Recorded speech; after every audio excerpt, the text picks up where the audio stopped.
আর্জেন্টিনার প্রতি লিটন দাসের ভালোবাসার গল্প খেলাযোগের পর্দায়। বাকি কে কি সাপোর্ট করছে তাতে কি আসে যায়। ঢাকায় গলিতে গ্রাফিতির ছন্দে আঁকা ফুটবল পাগলদের গল্প, লিজেন্ডদের প্রতি ভালোবাসায় আসল, রাইভালরি অল্প। মাঠের খেলায় হার না জিত তা জানা যাবে পরে, তবে নিশ্চিত ইতিহাসের সবচেয়ে দূষিত বিশ্বকাপ হচ্ছে এবারে। ফাইনাল নিশ্চিতের পরে বাংলাদেশ নারী দল বিশ্রামে, এবার ভারত বধের ছক রাখা আছে ভিন্ন খামে।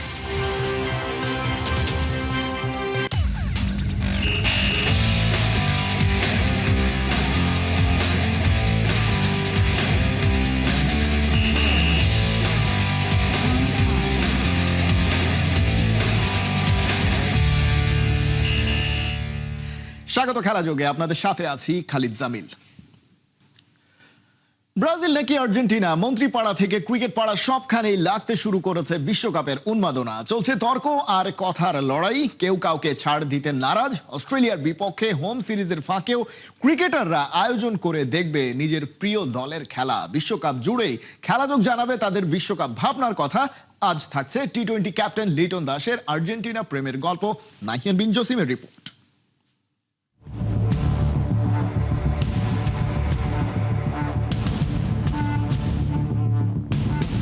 যেদিন 7টা গোল খেলো সেদিন আমার কাছে মনে হচ্ছিল যে এই দলটা কিভাবে 5টা ওয়ার্ল্ড কাপ নিয়েছে।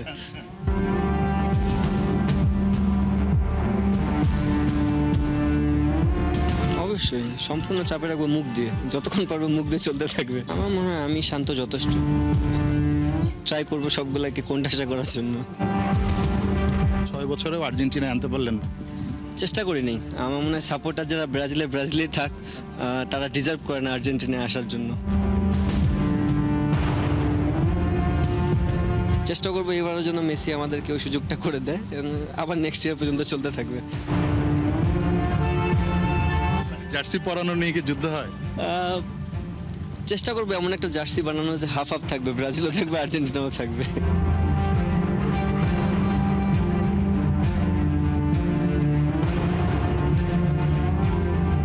রবার্তো লিটন কার্লোস নামটা শুনে একটু মজা পাচ্ছেন হয়তোবা, বাট লিটনের যেই ফ্রি কিকটা দেখেছেন সেটা দেখলে আপনাদের হয়তোবা রবার্তো কার্লোসের কথা মনে পড়ে যেতে পারে। কিন্তু বাস্তবতা হচ্ছে লিটন দাস কোন দলের সাপোর্টার জার্সি দেখলেই বুঝতে পারছেন। 3টা স্টার আর্জেন্টিনার সাপোর্টার। লিটন, কখনো কি ব্রাজিল আর্জেন্টিনা এই যে থাকে না একটু কম্পেয়ার করতে গিয়ে খুব বাজে দল মনে হয়েছে ব্রাজিলকে? যেদিন 7টা গোল খেলো সেদিন আমার কাছে মনে হচ্ছিল যে এই দলটা কিভাবে 5টা ওয়ার্ল্ড কাপ নিয়েছে। আমি জানি আপনার বাসাতেই কিন্তু ব্রাজিলের একজন সমর্থক আছেন, আপনার বেটার হাফ, যিনি যুদ্ধটা আসলে কেমন হয় এবং কখন থেকে আসলে আপনার এই আর্জেন্টিনার প্রতি ভালো লাগা বা ভালোবাসা? আমার ফুল হোল ফ্যামিলি আর্জেন্টিনার সাপোর্টার। এক কথা বলতে গেলে আমি যবে থেকে জ্ঞান বুদ্ধি আমার হয়েছে আমি আর্জেন্টিনার সাপোর্টার। অবভিয়াসলি আমার ওয়াইফ ব্রাজিলে, তো চলতে থাকে যুদ্ধ। আচ্ছা, তাকে কখনো কি আসলে একটু ব্রাজিল থেকে আর্জেন্টিনায় কনভার্ট করা বা নিয়ে আসার চেষ্টা করেছেন? আমার তো মনে হয় ব্যর্থ হয়েছেন, যার কারণে এখন পর্যন্ত আসলে কত বছর হলো বিয়ের? অলমোস্ট 19, তো 6 বছর, 6-7-এর কাছাকাছি। 6 বছরেও আর্জেন্টিনায় আনতে পারলেন না? চেষ্টা করিনি। আমার মনে হয় সাপোর্টার যারা ব্রাজিলেই থাক, তারা ডিজার্ভ করে না আর্জেন্টিনায় আসার জন্য। অনেক ধন্যবাদ। লিটন দাস জার্সি পরে আছেন 3 স্টার। এই 3 স্টারটা হয়তো বা এই বিশ্বকাপের পর যখন আবারও কথা বলবো 4 স্টার পরে বসতে পারবেন। স্বপ্নটা তো দেখেনি? অবশ্যই স্বপ্ন দেখি। নাহিয়ান বিন জসিম, 71, ঢাকা। পতাকা, জার্সি, তর্ক, খোঁচা সব মিলিয়ে ফুটবল বিশ্বকাপ বাংলাদেশে শুধু একটা টুর্নামেন্ট নয়, যেন এক মাসের জাতীয় উৎসব। সেই উৎসবের রং এবার ধরা দিয়েছে পুরান ঢাকা টিকাটুলির এক সরু গলিতে। KM দাস লেনের মিতালি স্কুলের পাশের গলিটি স্থানীয় তরুণদের হাত ধরে হয়ে উঠেছে ফিফা গলি, যেখানে দেয়ালে দেয়ালে মেসি, নেইমার, পেলে, ম্যারাডোনা, আর আছে বাংলাদেশের হামজা চৌধুরীও। ফুটবল পাগল সেই গলির গল্প জানাবেন জুবায়ের নূর।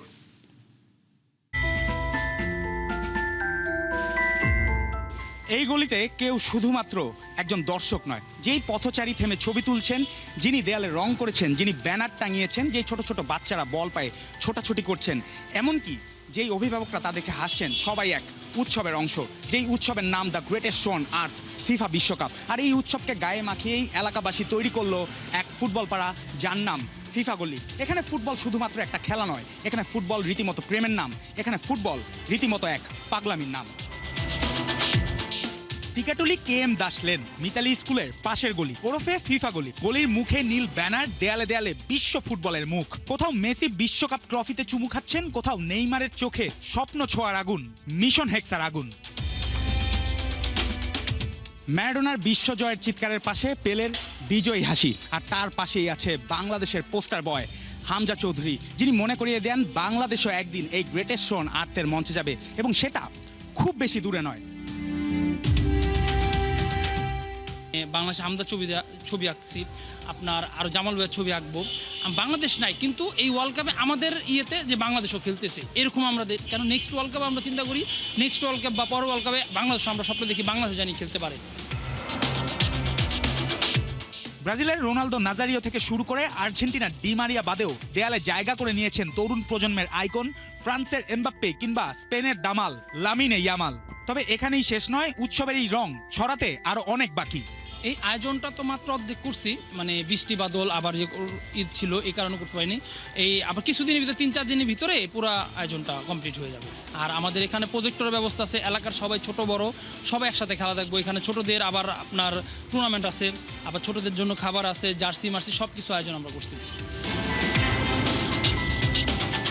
প্রজন্ম পাল্টেছে, কিন্তু দেয়ালের ভাষা একটাই, সেটা ফুটবল। যে ভাষায় দেয়ালগুলো যেন পাস দিচ্ছে, রংগুলো ড্রিবল করছে, আর প্রতিটি মোড় থেকে ভেসে আসছে একটাই ডাক, আসছে বিশ্বকাপ। ট্রফি কার ঘরে যাবে সেটা পরে দেখা যাবে, কিন্তু বিশ্বকাপের আবেগ সেটা ইতিমধ্যেই বাংলাদেশের দখলে।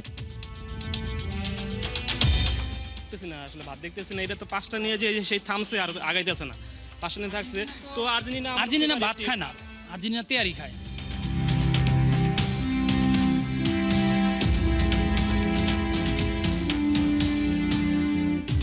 ফুটবল তো এমনই, যেখানে দূরের তারাকে ভক্তরা নামিয়ে আনে নিজেদের পাড়ায়, আর ছোট্ট এক গলি রূপ নেয় বিশ্বকাপ গ্যালারিতে। বাংলাদেশ ফুটবল বিশ্বকাপ খেলে না, তবে এ দেশেও বিশ্বকাপ আসে। সেটা শুধু টিভির পর্দায় নয়, সেটা গলিতে, দেয়ালে, চায়ের কাপে মানুষের কণ্ঠে। আর সেই কণ্ঠে ভিন্ন দল হলেও সুর কিন্তু একটাই, সেটা ফুটবল, ফুটবল আর ফুটবল। জুবায়ের নূর, ৭১। ডাইনামিক প্রেসিং এর নামে টিকিট নিয়ে প্রতারণাই শুধু নয়, ফিফার বিরুদ্ধে এবার উঠেছে পরিবেশের ভয়াবহ ক্ষতি করার অভিযোগ। গ্রিনলি নামের একটা প্রতিষ্ঠানের রিপোর্ট বলছে 2026 বিশ্বকাপে প্রায় 8 মিলিয়ন টন কার্বন উৎপাদন হবে, যা আগের বারের দ্বিগুণেরও বেশি। অথচ ক্লাইমেট কনফারেন্সে কার্বন এমিশন 2040 সালের মধ্যে নেট জিরোতে নামিয়ে আনার ঘোষণা দিয়েছিল ফিফা। রিপোর্টে বিস্তারিত। 7.8 মিলিয়ন টন, সংখ্যাটা মাথায় রাখুন। কার্বন অ্যাকাউন্টিং প্ল্যাটফর্ম গ্রিনলির নতুন রিপোর্ট বলছে 2026 বিশ্বকাপ থেকে মোট 7.8 million ton carbon die oxide equivalent emission তৈরি হবে। কাতার 2022-এ সরকারিভাবে রিপোর্ট করা 3.7 মিলিয়ন টনের দ্বিগুণেরও বেশি। বিশ্বকাপ যত বড় হচ্ছে, বিল তত ভারী হচ্ছে, শুধু ট্রফির জন্য নয়, পৃথিবীরও। কিন্তু সমস্যাটা স্টেডিয়াম বা ইনফ্রাস্ট্রাকচারে নয়। রিপোর্ট বলছে মোট এমিশনের 87% আসছে ফ্যান ট্রাভেল থেকে, আনুমানিক 6.82 million ton carbon die oxide. এই সংখ্যাটা প্রায় 7,25,000 মানুষের পুরো এক বছরের কার্বন ফুটপ্রিন্টের সমান। মানে বিশ্বকাপের সবচেয়ে বড় এনভায়রনমেন্টাল ভিলেন স্টেডিয়াম নয়, ফ্লাইট। কেন এত বেশি?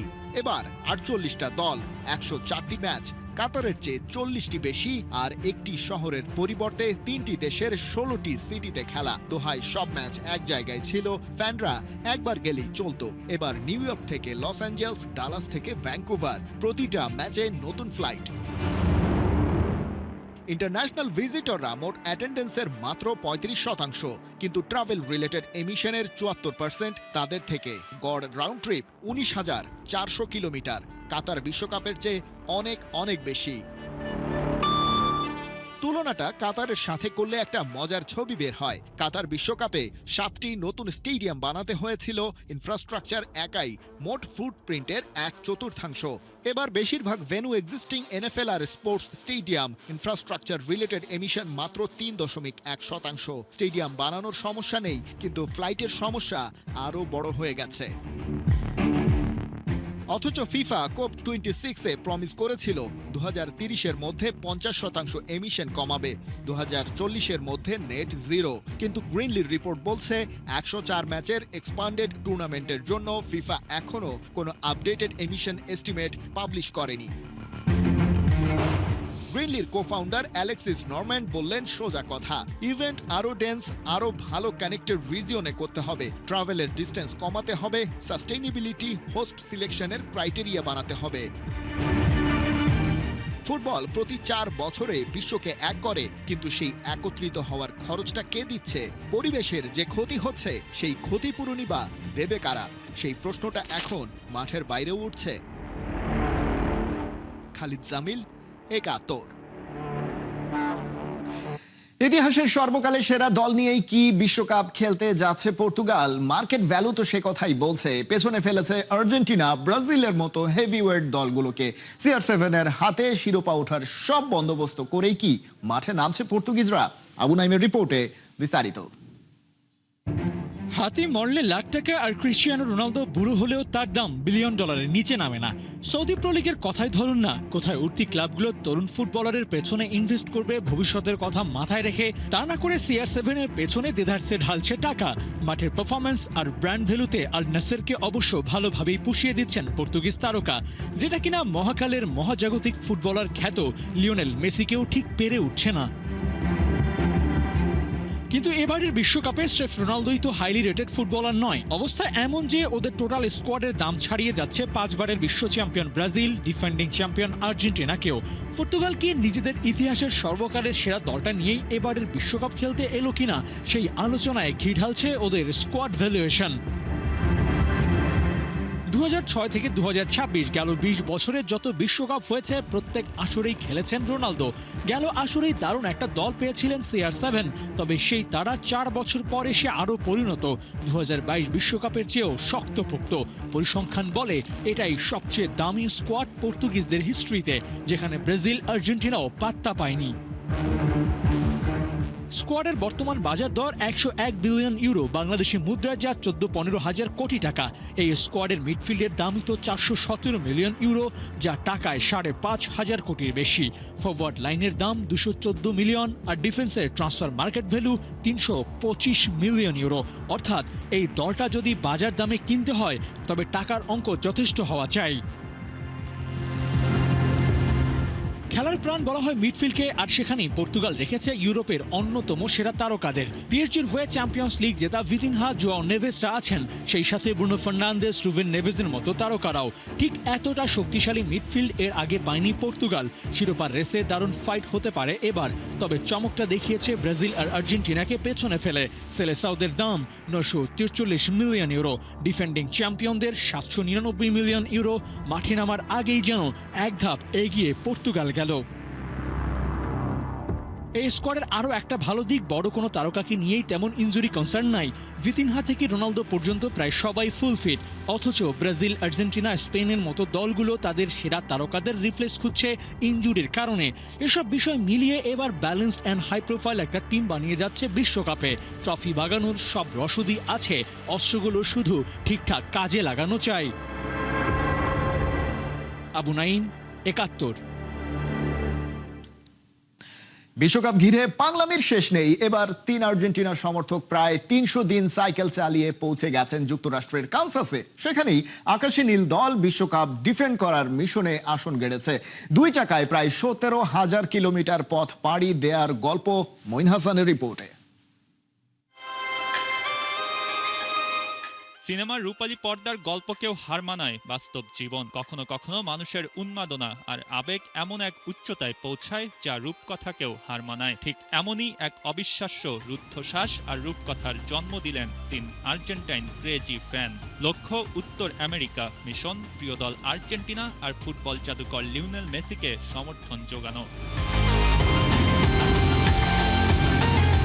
ভিসেন্তে কনকুলিনি, ইয়ামান্ডু মার্টিনেজ, মিগেল সিলিও, 3 নাম, স্বপ্ন একটাই, নর্থ আমেরিকা। মাসের হিসেবে প্রায় 10 মাস, দিনের হিসেবে প্রায় 300 দিন ধরে সাইকেল চালিয়েছেন। পথ পাড়ি দিয়েছেন প্রায় 17,000 কিলোমিটার। আর্জেন্টিনা বেস ক্যাম্প পেতেছে যুক্তরাষ্ট্রের কানসাসে। প্রিয় দলের পাশে থাকাই এখন 3 আলবিসেলেস্তে ফ্যানের মূল কাজ। এর মধ্যেই আর্জেন্টিনা কোচ লিওনেল স্কালোনি তার coaching staff Argentine football association সভাপতি ক্লদিও তাপিয়ারের সাথে দেখা করেছেন ওই 3 সমর্থক। সভাপতি তাপিয়া সোশ্যাল মিডিয়ায় দেয়া এক পোস্টে তাদের প্রশংসা করেছেন। আকাশী নীল জার্সির প্রতি আর্জেন্টাইন সমর্থকদের ভালোবাসা উন্মাদনার কোনো সীমানা নেই, যার জীবন্ত উদাহরণ যুক্তরাষ্ট্রে আসা 3 ভক্ত। এএফএ সভাপতি তাপিয়া তার পোস্টে এভাবেই বলেছেন। তবে সবার প্রশংসা আর ভালোবাসা পাওয়া 3 ভক্তের পাড়ি দিতে হয়েছে কঠিন সব পথ। বলিভিয়া, পেরুর বিভিন্ন অঞ্চল, যেখানে 5000 কিলোমিটারের বেশি উচ্চতায় সাইকেল চালাতে হয়েছে। বিশাল উচ্চতা, হিমশীতল আবহাওয়া, দুর্গম পথ, সব ধরনের অভিজ্ঞতাই ছিল এই যাত্রায়। প্রতিটি সাইকেলে প্রায় 36 কেজি পরিমাণ সরঞ্জাম ব্যবহার করা হয়েছিল, যেখানে তাদের পোশাক, যন্ত্রপাতি, খাদ্য সামগ্রী, তাঁবু, স্লিপিং ব্যাগ এমন অনেক জিনিস ছিল। আশ্চর্যের ব্যাপার, তারা কেউ পেশাদার সাইক্লিস্ট না।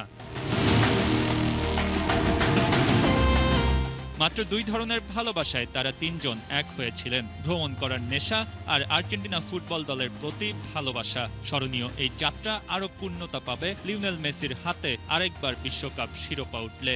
মেসির হয়তো এটাই শেষ বিশ্বকাপ, আর সারা জীবন গল্প করার রসদ পেয়ে গেলেন আর্জেন্টিনার ওই 3 ভক্ত। মঈন হাসান, ৭১। ভারতকে ভয় পাওয়ার প্রশ্নই আসে না, বরং ফাইনালে ভারতীয়দের হারিয়ে বাড়তি আনন্দ পেতে মুখিয়ে বাংলার নারী ফুটবলাররা। বৃহস্পতিবার হোটেলে বিশ্রামে কাটিয়েছে মারিয়া আনিকারা।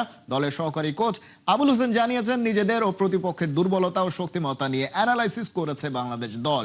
গোয়া থেকে সাইফুল রূপকের রিপোর্ট।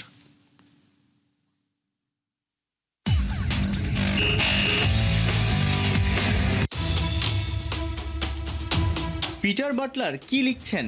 রেসিপিটা কি? ভারতীয়দের চোখের জল, নাকের জল এক করে ছাড়বেন? রাইভাল ইন্ডিয়াকে ওদের মাঠে নাকানি চুবানি খাইয়ে হ্যাট্রিক শিরোপা নিয়ে ঋতুপর্ণরা বুনো উল্লাসে মাতবেন? অমন মুহূর্ত, উৎসবের উপলক্ষই তো চায় বাংলার কোটি খেলাপ্রিয় মানুষ। শনিবার গোয়ার জওহরলাল নেহেরু স্টেডিয়ামে নারী সাফের ফাইনাল মাতাতে কতটা আত্মবিশ্বাসী টিম বাংলাদেশ, ধারণা দিয়েছেন দলের সহকারী কোচ আবুল হোসেন। ইন্ডিয়া সম্বন্ধে আমাদের ধারণাটা প্রচুর, কারণ আমরা সবসময় ইন্ডিয়ার সাথে খেলি এবং এক্সাইটেড মনে করি ইন্ডিয়ার সাথে খেলাটা। এবং আমরা গ্রুপ পর্যায়ে খেলেছি, সেই ম্যাচ আমাদের মেয়েরা লস করেছে। যে এটা আমরা লস বলবো না, সেটা থেকে আমরা কিছু শিখতে পেরেছি এবং ইন্ডিয়ার সাথে কিভাবে ম্যাচ খেলবো আমাদের মানে কোচিং স্টাফ এবং আমাদের যারা ম্যাচ অ্যানালাইসিস করে সেটা নিয়ে আমরা অনেক পর্যালোচনা করেছি। এবং আগামীকাল আমাদের একটা সেশন আছে, সেই সেশনে আমরা এই কাজগুলো করব এবং ফাইনাল ইনশাল্লাহ ইন্ডিয়ার সাথে উইন করবো ইনশাল্লাহ। সেমিফাইনালের 2 ম্যাচেই দেখা গেছে জমজমাট লড়াই। নেপালকে 2-1 হারিয়েছে বাংলাদেশ, ভুটানকে কোনো মতে 1 গোল দিয়ে ফাইনালে উঠেছে ভারত। বৃহস্পতিবার গোটা দিন হোটেলেই বিশ্রামে কাটিয়েছে 2 দল। মধ্যমাঠে বল দখলে নেয়া, লং শট খেলে প্রতিপক্ষকে ঘাবড়ে দেয় পাকা ভারতীয় নারীরা। জানা আছে বলেই বাংলাদেশের মধ্যমাঠের পাকা প্লেয়ার মনিকা চাকমার ইনজুরি বেশ চাপেই ফেলছে টিম ম্যানেজমেন্টকে। মনিকা গতকালকে ম্যাচের মধ্যে একটু ব্যথা পেয়েছে, তাকে অবজারভেশনে রেখেছি এবং ফিজিও দ্বারা তাকে সুস্থতা করার জন্য সে আপ্রাণ চেষ্টা করছে এবং আগামীকাল সে ট্রেনিং সেশনে যদি অংশগ্রহণ করে তাহলে বোঝা যাবে সে ভালো আছে। নেপালের বিপক্ষে ডিফেন্স, মিডফিল্ড এবং ফরওয়ার্ড লাইনে উন্নতি দেখা গেছে। বলা যায় দারুণ এক জয়ে দল আরও সাহসী এবং খুনে মেজাজি হয়ে উঠেছে। ওপারে চলে যাওয়া শিউলি আজিমের মাকে জয়টা উৎসর্গ করেছে গোটা দল।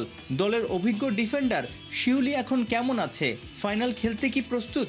এখন দলের অবস্থা অবশ্যই ভালো, কারণ গতকালকে আমরা একটা ভালো ম্যাচ খেলেছি। ম্যাচ খেলে আমরা ফাইনালে উঠেছি। শিউলিও একটু উজ্জীবিত আছে। শিউলি ভালো মানে আমাদের দলে সবাই উজ্জীবিত আছে, সমস্যা নেই। গোয়ায় চলছে 8ম নারী সাফ চ্যাম্পিয়নশিপ। টুর্নামেন্টের প্রথম 5 আসরের ট্রফি গেছে ভারতীয়দের ঘরে। গেল 2বারের চ্যাম্পিয়ন বাংলাদেশ। ভারতের 6ষ্ঠ নাকি বাংলাদেশের মিলবে তৃতীয় শিরোপা? উত্তর মিলবে শনিবার রাতে। সাইফুল রূপক, ৭১, গোয়া, ভারত। এই ছিল এখনকার খেলা যোগে। সরাসরি সংবাদ আর অনুষ্ঠান দেখতে চোখ রাখুন ৭১-এর ফেসবুক পেজে এবং সাবস্ক্রাইব করুন ৭১-এর ইউটিউব চ্যানেল। ৭১-এর সাথেই থাকুন।